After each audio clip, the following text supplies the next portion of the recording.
여러분 반갑습니다. 정박사입니다. 오늘 시장 너무나 어려운 시장이었고 시장이 매우 또 극폭의 하락을 보이다 보니까 많이 힘드셨던 시장이 또 지나갔다라고 보여집니다. 그만큼 오늘 하락이 무겁고 또 하루 종일 하락이 연속되다 보니까 그 고통 또한 굉장히 크지 않았을까라고 생각이 드는데요. 장중 수많은 종목이 하락 VI에 들어가는 모습도 지켜보고 또 지속적으로 빠지는 시장을 보면서 참 라이브 방송에 뭐 여타 할 말이 있겠습니까? 지금 시장 뭐 손 안 대는 게 좋은 시장이다라는 말을 오늘은 좀 드렸던 그런 하루였던 것 같은데 그만큼 시장 하락의 이 날카로움이 좀 컸고요. 이 각도가 굉장히 급격해졌죠. 이럴 때는 더더욱 더 조심해야 되는 시장이라고 생각이 듭니다. 아직도 여전히 하락장 속에서 데드캣 바운스가 진행이 되는데 제대로 된 데드캣 바운스가 나오기도 전에 자꾸 시장에 돌발 악재들이 많이 발생을 하는 것 같아요. 전일 뭐 미 증시 사실 굉장히 크게 또 하락을 보였지만 사실 미 증시를 보면서 저는 놀란 게 아니라 뭐 사실 미 증시 하락은 뭐 충분히 뭐 커버 가능하겠다라는 생각으로 시장을 봤었는데 코인 시장을 보면서 와 이게 중세 이 유럽의 튤립 버블에 버금가는 일이 터졌구나, 펀지 사기가 터진 것보다 더 무섭구나라는 생각이 들 정도로 어떻게 한때 시가총액으로 보면은 뭐 10대 코인에 들어갔기 때문에 뭐 4, 50조 되는 코인이라고 저는 알고 있는데요. 그럼 메이저 코인이 어떻게 하루아침에 98.5%가 급락을 할 수 있을까? 이게 금융시장에서 일어나는 일이구나라는 생각이 들었습니다. 매우 경각심을 가졌고요. 또한 이러한 부분이 금융시장에 어떻게 영향을 줄 것인지에 대해서 지금 이 방송을 하는 이 순간에도 많은 고민과 생각을 많이 하고 있습니다. 모든 일은 작은 일에서 파생이 돼서 나비 효과를 만들어 버리기 때문에 생각지도 않는 곳에서 지금 뭔가 터져버린 거죠. 전혀 예상치 못했던 이 스테이블 코인의 위험성이 사실은 주말 사이에서도 이 말이 돌고는 있었습니다. 굉장히 위험할 것이다 라는 말이 돌고는 있었는데 사실 저는 코인 투자자가 아니다 보니까 뭐 생각을 하고 있지는 않아서 몰랐었는데 와 이렇게 떨어지는 걸 보면서 사태의 심각성이 약간은 몸으로 좀 와닿지 않나 라는 생각이 들어요. 자 바로 시작해 보도록 하죠. 가상화폐 루나 테라 사태의 버블 붕괴급 폭락에 전 세계 증시가 위축되는 모습 속에서 코스닥 정점 붕괴 직전 투매와 반대 매매가 우려되는 시간이다. 이럴 때 시장을 살 준비를 해야 되며 업종 대표주를 잘 모아놓기 바랍니다. 또한 지금은 하락장이라는 점을 체크하시고 당연히 분할 매수 전략으로 봐야 되겠죠. 뭐 지금 당장 내일 아침에 사야 된다라는 의미로 글을 적은 건 아닙니다. 종목을 모아놔야 정말로 급락을 했을 때 허둥지둥 하지 않기 위해서 종목을 모아놓고 압축을 하면서 계속 지켜보는 거지. 지금 당장 뭐 내일 아침에 떨어지면 바로 사야지 라는 게 아니라 종목을 모아놔야 뭘 살지 그때 가서 보면은 시장이 다 떨어지고 있기 때문에 뭐가 오기인지 뭐가 똥인지 알 수가 없습니다. 그렇기 때문에 서서히 모아서 봐야 되고 지난번에 하락 전쟁 때 그런 말씀 드렸어요. 시장을 사라. 레버리지를 차라리 사는 게 더 낫겠죠. 지금 단기적으로 인버스 급등 각입니다. 사실 오늘 인버스 들어가려고 고민 엄청 많이 하다가 그냥 시장에 더 좋은 종목이 있길래 그냥 종목 매매로 마무리를 졌었는데요. 그만큼 인버스는 단기간에 좀 올라갈 거지 인버스가 고점을 찍는 순간이 레버리지의 반등 타이밍이기 때문에 그 상호작용을 잘 이해하면서 시장을 보시면 좋을 것 같습니다. 자 시장 종합을 보면 말 그대로 어제 지난번에 하락 때는 2000개 종목이었는데 오늘은 2200개 뭐 2100개 종목이 하락을 보였고요. 뭐 가장 중요한 거는 환율이 지금 1290원대까지 올라왔다라는 점이죠. 굉장히 많이 올라와 있었고 최근에 코스닥을 보면 코스닥 시총 상위 종목만 가지고 시장을 좀 들어 올렸다라는 말씀 드렸습니다. 지수가 반등을 하는데 내 계좌의 종목군들은 올라가지 않는 현상이 왜 나왔을까에 대한 이야기도 어제 그제 말씀을 드렸는데요. 그러한 시총 상위 종목으로 지수를 끌어올렸다가 시총 상위 종목으로 지수를 패대기 치면서 지수를 끌고 내려가는 과정 속에 거래대금이 없는 수많은 일반 종목군들은 그냥 투매가 이제 발생을 하는 시점까지 내려온 것 같아요. 일단 지수의 위치를 명확하게 보면서 가는 게 굉장히 중요하다라고 생각이 들고, 지금의 지수의 위치는 분명히 공포의 그리고 긴장을 해서 봐야 될 위치입니다. 지난번의 자리에서는 충분히 눌림이었고, 이번의 자리에서는 다시 깨지면 굉장히 위험한 자리라고 말씀을 드렸는데, 분명히 위험한 자리는 맞아요. 이 위험한 자리를 어떻게 시장이 해소를 시킬지, 해소를 시킨다라는 것은 시장에 산재되어 있는 악재적인 부분이 해소가 일부 된다든지, 아니면 가격이 정말로 말도 안 되게 싸졌을 때가 뭐 악재를 딛고 일어나는 순간이라고 저는 생각이 듭니다. 자, 오늘 선물 옵션 만기일이었죠. 그러니까 옵션 만기일 날이었는데, 어제 이 옵션 포지션에 대한 이야기를 드렸습니다. 중립적이라고, 위든 아래든 다 열렸다고. 하방으로 옵션에 250억 정도 깔아놨던 풋옵션을 오늘 대거 청산을 하면서 오전에 쭉 끌어올렸죠. 그거는 청산 과정에서 발생됐고 다시 쭉 끌어내렸죠. 위에 있는 물량을 또 청산을 해서 기관들은 양쪽 방향에서 다 수익을 내고, 외국인들은 나갔던 게 저는 제 눈에 보였습니다. 너무나 잘하네요. 너무나 파생 시장에서 쥐락펴락하고 있는 모습이 정말로 외국인들 대단해 보이고요. 여전히 하방 포지션이 두텁기 때문에 이러한 하방 포지션을 어떻게 어떤 시점에서 대량으로 청산이 되는지, 그게 시장의 변곡이 될 가능성이 매우 높아 보입니다. 그런 부분까지 빨리 왔으면 좋겠고요. 그러려면 수급이 변해야 되고 환율의 변화가 생겨야 되는데, 아직까지는 그 어느 하나도 긍정적인 시그널이 단 한 개도 발생을 하지 않고 있다라는 점이 조금 아쉬운 부분이고요. 자, 내용 읽어보죠. 5월 FOMC에서도 시장의 기대를 충족시켜 주지 못하고, 또한 경기 침체에 대한 우려감만 만들어 준 가운데 FOMC는 종료를 하게 되었죠. 또한 전일 발표된 미국의 CPI는 소폭 둔화는 되었으나 시장이 예상한 예상치를 상회하면서 여전히 높은 수준의 물가가 상당 기간 유지될 것이다 라는 우려감이 반등을 가로막는 가운데, 매일매일 연준 위원들의 금리 인상 이슈 및 긴축에 대한 이야기를 지속적으로 하면서 시장을 짓누르는 등 좋은 소리가 하나도 없는 시장이 연속되고 있습니다. 이러한 가운데 전일 사실 CPI 발표 직후 저는 그때 선물을 보고 있었어요. 9시 정확히 30분에 선물 차트를 좀 보고 있었는데, 와, 1.3% 상승하던 게 순식간에 마이너스 1%까지, 즉 2.3%가 급락을 하는 모습도 보였고, 또 빠르게 돌려 세우는 모습도 분명히 나왔습니다. CPI 관련해서는 사실 시장은 그렇게 크게 동요를 하지 않았다 정도로 저는 생각이 드는데, 그 이후에 연준 인사들의 지속적인 금리 인상 발언과 긴축에 대한 발언들이 지속이 되면서 지수가 질질 끌려오다가 루나 사태가 터지면서 급락을 해버렸다라고 보시면 맞을 겁니다. 시점과 시간을 봤을 때 그게 맞는 거고요. 그로 인해서 테슬라의 급락, 코인베이스의 급락, 그 다음에 유니티라는 기업의 급락 등 많은 이러한 연관되는 카테고리를 가지고 있는 기업들이 동반해서 급락을 하다 보니까 가상화폐 버블 붕괴 가능성이 터지면서, 이러한 가상화폐 폭락이 위험자산을 동반해서 끌고 내려오는 초유의 사태가 발생했다는 점이 약간의 새로운 불확실성이 터져버렸다라고 보는 시각입니다. 러시아, 우크라이나 전쟁은 장기화가 되어버린 가운데 스웨덴 등 주변에 나토 가입을 시사하는 등 다시금 분쟁의 고리가 추가되는 것이 아닌가 하는 우려 등이 또다시 재점화되고 있다는 점에서 불안감이 조금 커졌다라고 봐야 되겠죠. 여전히 시장은 단기적으로 그리고 보수적 관점에서 위험관리가 지속되어야 된다 할 것 같습니다. 시장의 전체적인 PBR 가치는 그래요.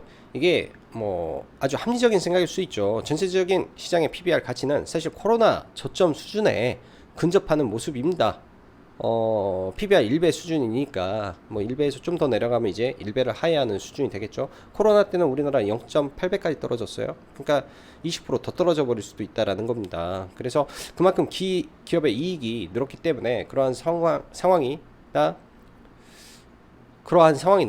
시장이 급락을 해버리면 이러한 기준이 잠시 앞을 가리기 때문에 조심해야 될 것 같습니다. 아무리 좋고 우량해도 순간 급락, 순간의 투매들, 그 다음에 가장 무서운 거는 기관과 외국인의 이 프레시 크래시가 터져버릴 때, 즉 기계가 반대 매매를 할 때가 제일 무서운 시장이거든요. 아직까지는 그런 징후는 없는데 기계가 반대 매매가 나가버리는 경우가 생기게 된다면 생각지도 못하게 흔들려 버릴 수도 있는 모습이 나올 수 있습니다. 그 부분은 조심해야 되고, 기계가 반대 매매를 했을 때 뭐 시장을 살 수만 있다면 얼마나 좋을까요?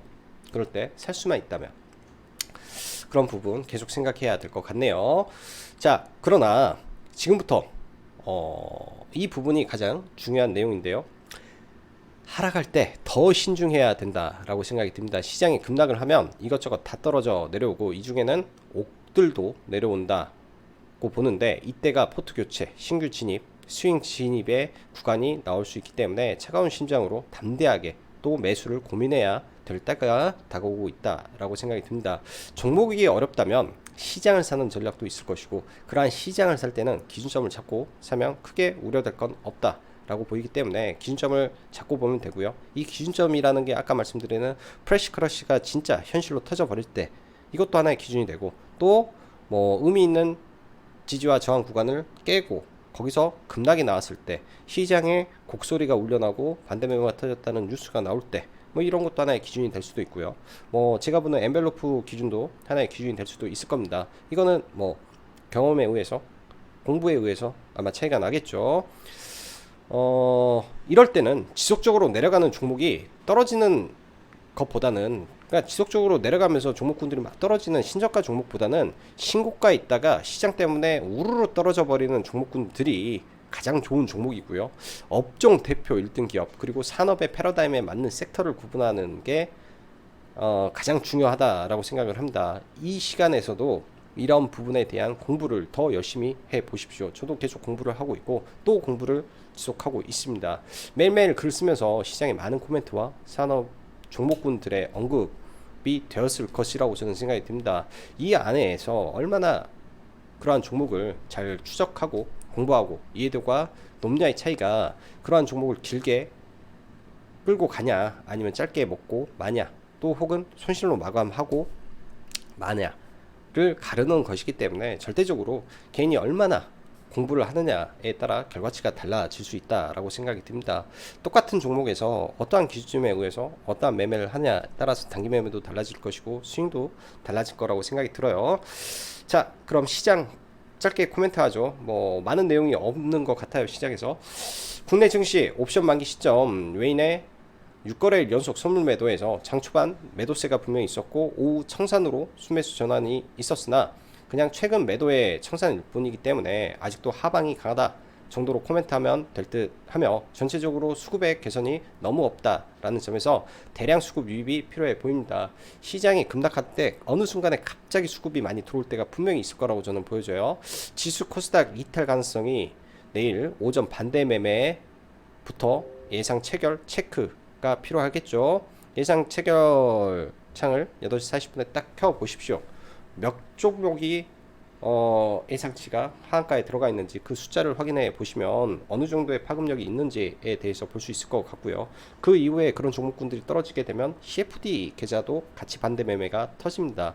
CFD 계좌는 당연히 코스닥 150, 코스피 200 종목을 말하는 거기 때문에 우량주들이 어떻게 떨어지는지 그런 것도 체크할 수가 있고요. 그래서 시가부터 들어가는 게 아니라 9시 반, 10시를 확인하고 보는 거라고 보시면 돼요. 이거는 아주 디테일한 내용이겠네요. 자, 그리고 마지막으로 가상화폐라는 돌발 변수의 발생으로 이쪽에서 버블 이슈가 크게 터지면서 나올 수 있는 연쇄 충격은 발생할지 말지 모르겠으나 없는지도 심도 있게 고민이 필요해 보입니다. 바로 어제 터진 거기 때문에 이런 이슈가 다른 가상화폐에 연쇄적으로 작용을 하게 되면 이 금융의 이 체인 바운더리 안에서 다른 쪽으로 파장을 일으켜 버리면 매우 곤란한 상황이 발생할 수도 있을 거다라는 생각이 드네요.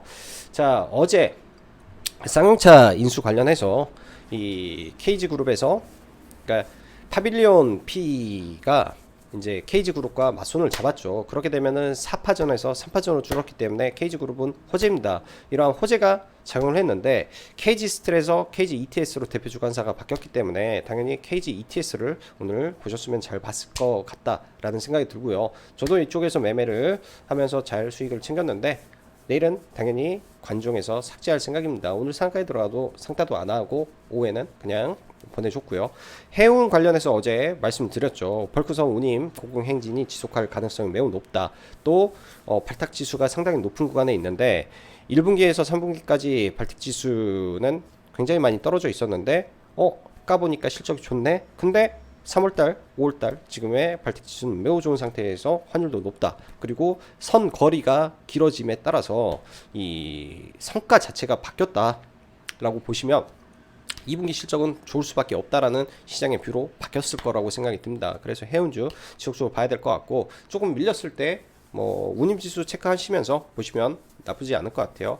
철강 관련해서는 세아제강과 휴스틸 뭐 호실적이 예상되는 종목군들이기 때문에 시장이 급락할 때 체크하면서 봐야 될 것 같고요. 알루미늄 관련해서는 저는 한 종목을 지속적으로 언급을 드렸어요. 조일 알루미늄이라고 회원님들한테도 추천했던 종목이기도 하고 저도 들고 있는 종목이기도 합니다. 그래서 일단은 1분기 실적 200억 전년 1년치 수익 발생이 시외에 나왔는데 일단은 주상한가 좀 들어가 있을 거로 생각이 드네요. 시간 외에는 아직 보지도 않아서. 그리고 우주항공 및 UAM 섹터 계속 봐야 되겠죠. 과거 수소 테마를 이을 수 있는 테마가 저는 UAM이라고 생각이 듭니다.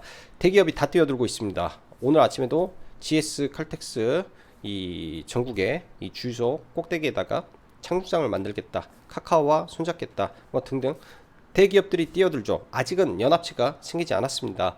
그러면은 시장이 급락을 할 때 어떤 테마를 우리는 봐야 되냐, 바로 수소 테마가 아니 UAM 테마가 될 것 같고요. 수소도 6월달부터 아직 시장에 뭐 따로 나온 이야기가 아니에요. 이거는 이제 제가 따로 모아놓은 일정 중에 예타면제 이슈가 6월달에 아마 나올 겁니다. 작년에 말이 나왔던 내용들이기 때문에 뭐 지금 기사에서는 나온 내용이 없을 거지만은 그런 내용들 있다라는 점 참고하시고 수소 계속 관찰 추적하면서 지켜봐야 되겠죠. 시장에서 얼마만큼 밀어버리는지 그 정도. 그리고 실적 우량주들 계속 모아놓고 떨어지면 좋은 구간에서 잡기만 하면 되지 않나 정도 생각이 듭니다. 아주 어려운 시장이네요.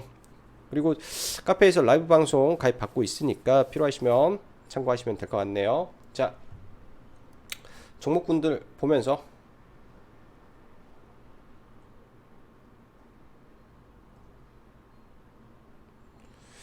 마감하도록 하죠. 아주 어려운 시장입니다.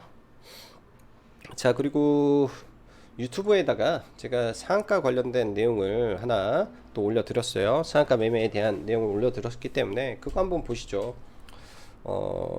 아주 제가 볼 때는 그런 거는 누가 알려주는 사람이 많이 없지 않을까 생각 드는데 시장이 어렵고 그래서 우리 라이브 방송에 했던 내용을 그냥 올려놨기 때문에 그거 참고하시면 돈 많이 될 거라고 생각이 듭니다. 자, 일단 해외 차트 먼저 보죠. 일단 나스닥이 기준치를 이탈을 하고 내려왔습니다. 지금 이렇게만 보면은 많이 내려온 것 같은데 이 구간이 주봉으로 봤을 때 제가 깨지 말아야 될 선을 보고 있는 자리를 어제 이탈을 했기 때문에 당연히 이 구간을 이탈을 하게 되면 하단이 열려버리는 구간까지 접해지지 않았나라는 생각이 듭니다. 코로나 때도 이렇게 좀 많이 빠졌었는데요. 아랫꼬리를 이번 주에 돌려줄지 사실 좀 지켜는 봐야 되겠지만은 단기에 좀 더 밀릴 가능성이 좀 있고요. 이거는 주봉에서 이런 구간들 쉽게 안 깨는 자리가 깨져버렸어요. 쉽게 잘 안 깨지는 자리가 지금 깨져버렸다라는 점이 조금 우려되는 부분이고요. 월봉 기준에서 볼린저 밴더를 터치를 했는데 이 자리에서 바로 반등이 나와야 됩니다. 단 한 번도 이러한 구간에서 깬 적이 없습니다. 무려 13년 동안요. 무려 13년 동안 단 한 번도 볼린저 밴드를 월봉에서 깬 적이 없는데 금융위기 때 깨졌죠. 금융위기 때도 7년 동안 단 한 번도 깨지지 않았던 자리가 깨져 버렸었어요. 금융위기 때. 그래서 매우 긴장하고 봐야 되는 순간이지 않나라는 생각도 동시에 듭니다. 7년 만에 깨졌던 자리, 13년 만에 지금 깨지려고 하는 자리. 그렇기 때문에 이 자리가 깨지게 된다면 굉장히 위협적인 하락이 나올 수도 있는 구간이라 확인하고 또 확인해야 되지 않나라고 생각이 듭니다. 이게 깨지면 이렇게만 떨어질까요? 추세라는 게 있는데 이렇게만 떨어질까? 이렇게만 떨어질까? 추세라는 게 있어서 이렇게 봐야 되겠네요. 추세를.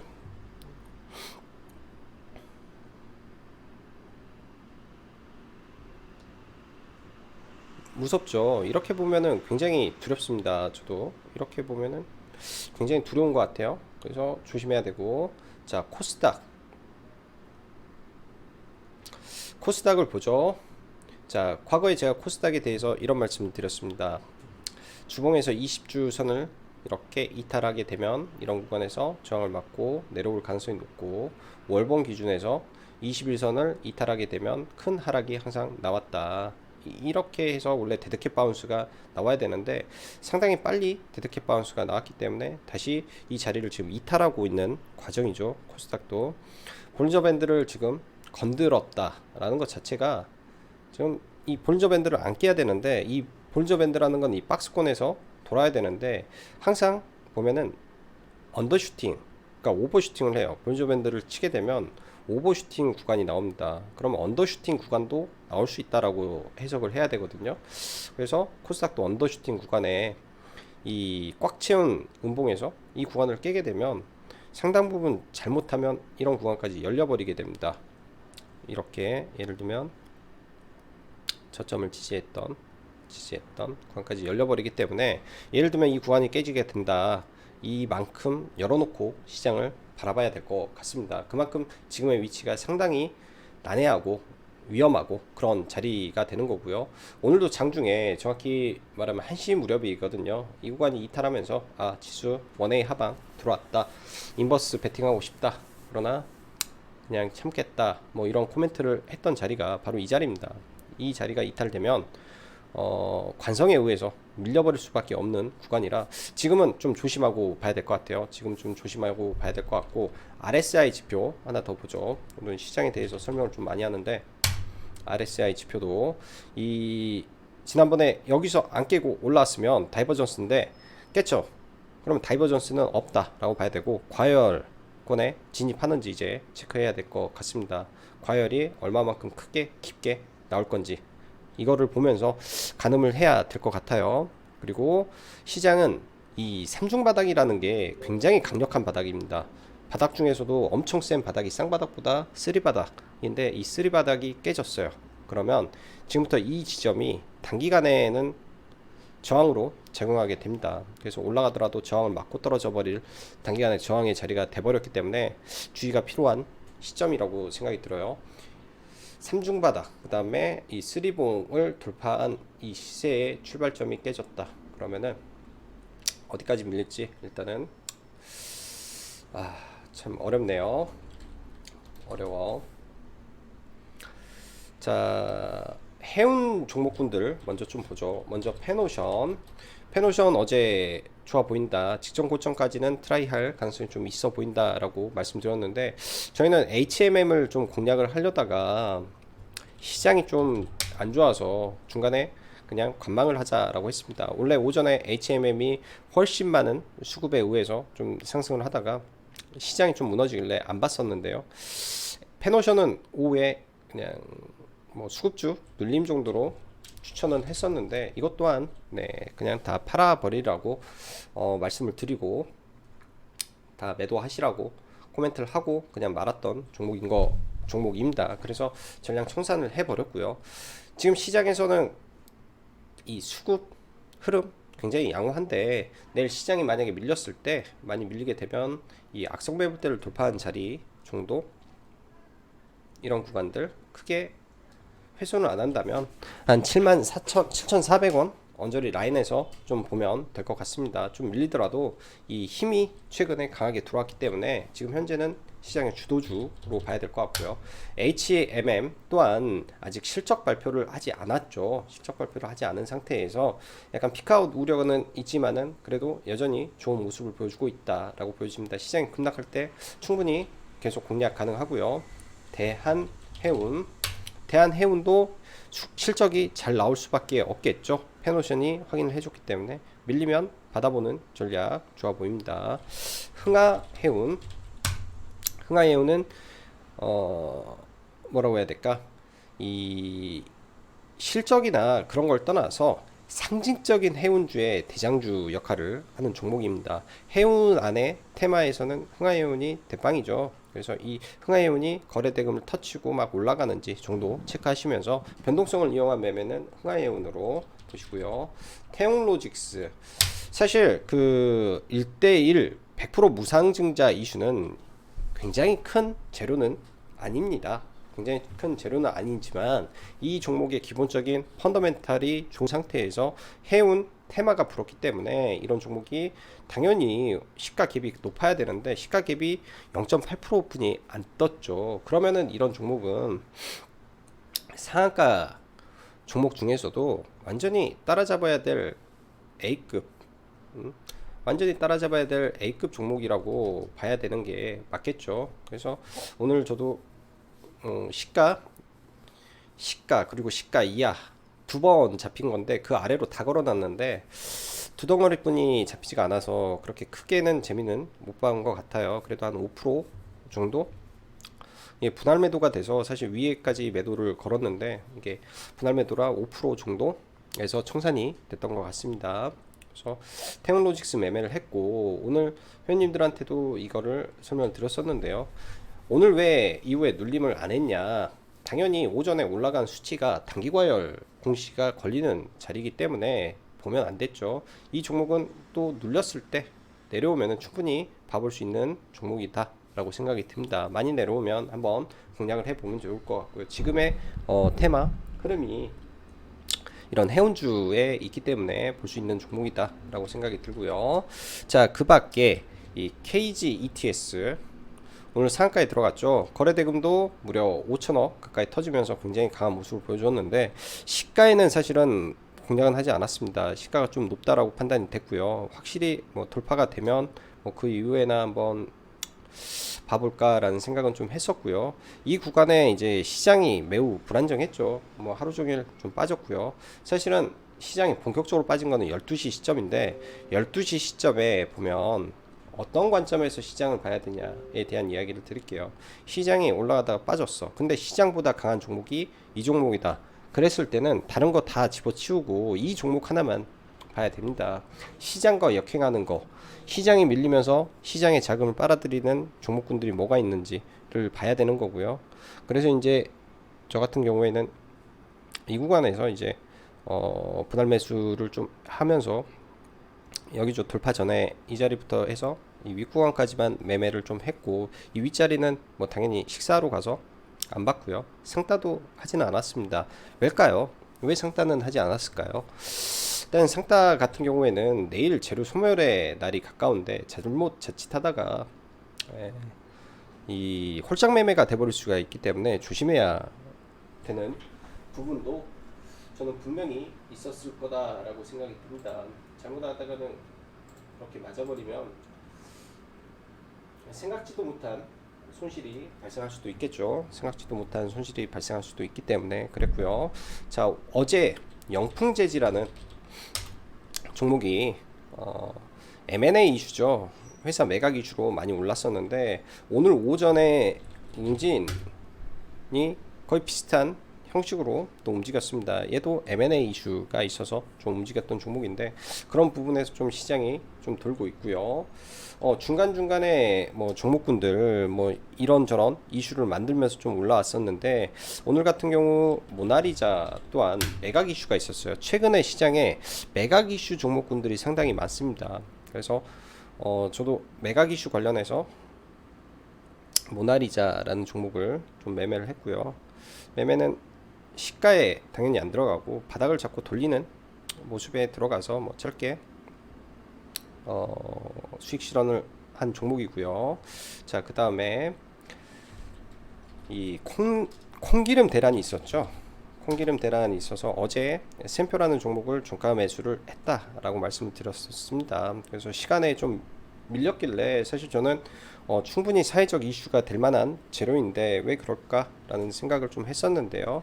오늘 운 좋게 새벽에 기사가 하나 떠줘서 어제 들어간 거는 뭐 최고가에 좀 잘 팔게 됐네요. 미리 좀 걸어놔서 좀 잘 매도를 했고요. 샘표라는 종목을 매도를 했고 사실 오늘 종가 매수를 좀 들어갔던 거는 조일알미늄을 좀 들어갔었는데 시간에 좀 잘 발표가 돼서 아마 내일 잘 매매를 하지 않을까라고 생각이 듭니다.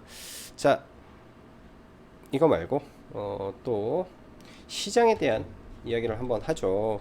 코스닥 레버리지가 233740 코스닥 레버리지가 있는데요. 지금 굉장히 상황이 암울한 상태입니다. 많이 밀려와 있는 상황 속에서 또 더 밀릴 수도 있겠죠. 이 레버리지가 예를 들어서 이런 자리에 올 수도 있겠죠. 올 수도 있지 않을까 라는 생각을 해봅니다. 이런 자리에 온다면 의미 있는 구간까지 떨어졌을 때 또 분할로 접근하는 방법도 저는 지금 시점에서는 나쁘지 않을 것 같습니다. 고점 대비해서 많이 떨어져 있는 상태까지 내려와 있기 때문에 다시금 이거를 또 끄집어 올리려면은 뭔가 또 제약 바이오라든지 뭔가 그런 게 터져주면서 올라와야 될 것 같고요. 그래서 이 아래 구간에서 좀 바라보려고 생각을 하고 있고, 자, 어제 이야기 드렸던 박셀바이오인데 오늘 원하는 그림이 전혀 나오지 않아서 오늘은 대응을 하진 않았습니다. 오전 같은 경우에 이런 구간에서 거래 대금도 좀 있고 뭐가 좀 움직여야 되는데 그런 흐름도 없었죠. 그래서 오늘은 보지 않았고 아마 내일 뭐 추가 하락이 생긴다면 일단은 내일도 조금 지켜보지 않을까 생각이 드네요. 그리고 일단은 장기 평선을 돌파해 놨기 때문에 여기서 수렴을 가지고 또 물량을 매집해서 가는지 그런 것까지 좀 체크를 해 봐야 될 것 같습니다. 하반기에 큰 재료가 있는 상태이기 때문에. 그리고 이 종목 자체적으로 오버슈팅을 한 구간은 저는 여기라고 생각해요. 부상증자 이슈로 그냥 날렸기 때문에 이 구간은 절대 쉽게 갈 자리는 아니겠다. 근데 간다 정상적으로 올라갔을 때는 뭐 이런 자리까지는 해볼만 할 수 있겠다라는 생각이 들어서 지금 구간에서 여기까지 간다면 굉장히 크게 올라갈 수 있는 종목으로 바닥권에서 움직이는 부분이지 않나 라는 생각이 들어요. 제약바이오 원탑으로 일단은 계속 생각을 하고 보고 있고, 자, 그 밖에 이 IT 반도체 종목군들 좀 체크를 해봐야 되는데 동진세미캠 일단 전량 매도를 한 상태에서 좀 많이 밀려줬으면 좋겠습니다. 이런 박스권 안으로 회계를 하는 모습이 나올지 좀 봐야 될 것 같고요. 누적 수급이 좋은 상태이기 때문에 좀 많이 밀려주면 일단은 체크를 해놓고 보고 있고, SPG라는 종목 오늘 호실적 발표가 나오면서 강하게 좀 들어 올려 버렸는데 일단 실적 발표가 끝났죠. 그러면은 좀 밀려 줄 수도 있어요. 이런 종목은 이 다음 분기도 실적 좋을 가능성이 매우 높기 때문에 잘 봐야 될 것 같고, 원익 QNC 종목이 안 밀려서 좀 아쉽습니다. 밀려주기 좀 기다려야 되고, 해성 DS도 좋은 종목이고 다시 끄집어 내려오면 이런 자리에서 분명히 또 바닥 잡고 갈 가능성이 높은 종목이고요. 이렌텍이라는 종목도 이런 자리에서 박스권을 돌파한 종목이죠. 올해 실적이 엄청나게 좋을 수밖에 없는 종목 중에 하나입니다. 그렇기 때문에 이런 구간에서 떨어져 내려온다면 이 하단에서 지지를 보면서 대응을 해볼 종목으로 보여지고요. 케어젠이라는 종목도 많이 올라서 참 무서웠던 종목인데 이런 종목, 이런 박스권 하단에 내려오는지, 이 종목은 내용이 참 좋습니다. 내용이 참 좋아요. 당뇨병 관련된 건강 보조식품의 FDA 허가, 근데 그게 굉장히 좋은 내용을 허가를 받았다라고 보면 예전에 내추럴 엔더텍이라든지 뭐 아무튼 이 메디톡스의 이 대서사를 만들었던 이 보툴리움 톡신이라든지 그런 부류의 종목이라고 판단을 해 보시면 좋을 것 같습니다. 이런 거 내려오는지 보시면 좋을 것 같네요. 오늘도 시장에 뭐 테마 뭐 그런 게 참 많았던 것 같아요. 그 아진산업이라는 종목이 있는데 윤석열 대통령과 아프리카 이슈를 그 중앙아프리카 대통령과의 그 회동에서 서동호 아진산업 회장 이름을 거론했다라는 걸로 테마가 붙으면서 좀 올랐는데요. 저도 그 기사를 보자마자 일단은 좀 매매를 따라 들어갔었고, 그 기자를 보자마자 따라 들어갔었고, 여기서는 과도한 욕심 때문에 좀 고생 좀 하다가 뭐 약수익으로 유익 구간에서는 좀 빠져나왔던 것 같습니다. 일단 거래 대금이 1,600억 가량 터져 나왔기 때문에 이 종목 좀 잘 봐야 될 것 같고요. 태경 케미칼이라는 종목도 장 막판에 좀 매매를 했었는데, 사실 이게 연속적인 재료를 가질 수 있는 종목이 아니어서 종가 베팅을 이 좀 아래 구간이었으면은 미리 사서 이렇게 해서 팔 생각을 했는데, 순간 올라버려서 이거는 종가에 따라잡기는 좀 어려웠던 것 같습니다. 그리고 매일 보고 있는 종목이 우진인데요. 우진은 계속 지속적으로 매매를 좀 이어가고 있고, 시장이 하락하게 된다면 여전히 우진 관심 있게 바라보고 있는 종목이기 때문에 이 종목도 체크해서 보시면 좋을 것 같네요. 자, 오늘도 수고 많으셨고 여기까지 짱박사였습니다. 감사합니다.